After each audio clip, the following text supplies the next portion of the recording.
A few years ago, I was lucky enough to meet and interview one of my all-time favourite soap stars, and a very good actor, in fact, Patrick Duffy. He came over to the United Kingdom to appear in his very first pantomime. Oh yes, he did. I think it was at the Wimbledon Theatre. And you know, it's wonderful when you meet people like this because, of course, particularly those sort of shows that you and I grew up on, you can't quite believe it, you know. It was a little bit like when I met Paul Michael Glaser from Starsky and Hutch, and of course the late and wonderful Davy Soul. You know, they were just great icons for a childhood, aren't they? You know, you remember watching them, buying the toys, all of that sort of stuff.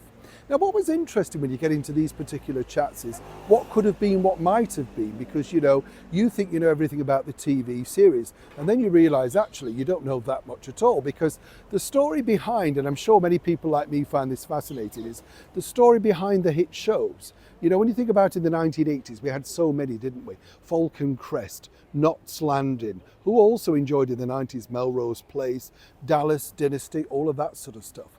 But did you know a major motion picture star from the 1940s and 50s actually had the opportunity to appear alongside Patrick Duffy as one of the lead roles in the mega smash soap Dallas? But for some explicable reason, he turned it down. Let me explain. Morning, lovely to see you. Thank you so much for your time today.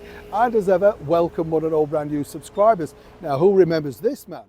Rory Calhoun. Yes, now I know you're all too young, but you will have seen all of his films because they're wonderfully repeated, aren't they? And all those great channels that we have around the world. And I think I first discovered him by watching the Marilyn Monroe, Lauren Bacall, Betty Grable movie, How to Marry a Millionaire. And I just thought he looked super slick and all that sort of stuff. Apparently, this was one of Rory's favourite films.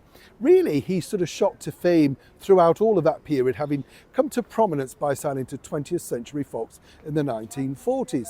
But what was interesting really, of course, by the 1980s, things were looking a little bit shady, and in fact the late 1970s too. But he really kept himself busy by popping up in television. Who remembers The Texan?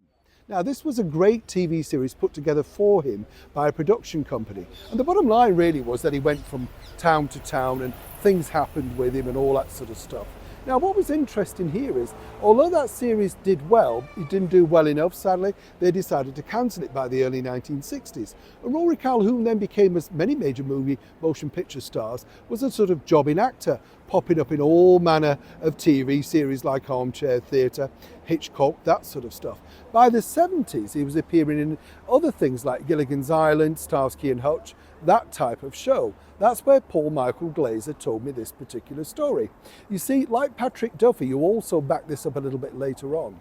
You remember in Dallas, it was fabulous, wasn't it? Because, of course, you had J.R. Ewing, brilliantly played by Larry Hagman. Larry Hagman really came to fruition over here, all thanks to not just I Dream of Jeannie, but for getting his words at the Royal Variety Performance and having his mother, Mary Martin, bail him out live on stage, as mums do. Right, Mum?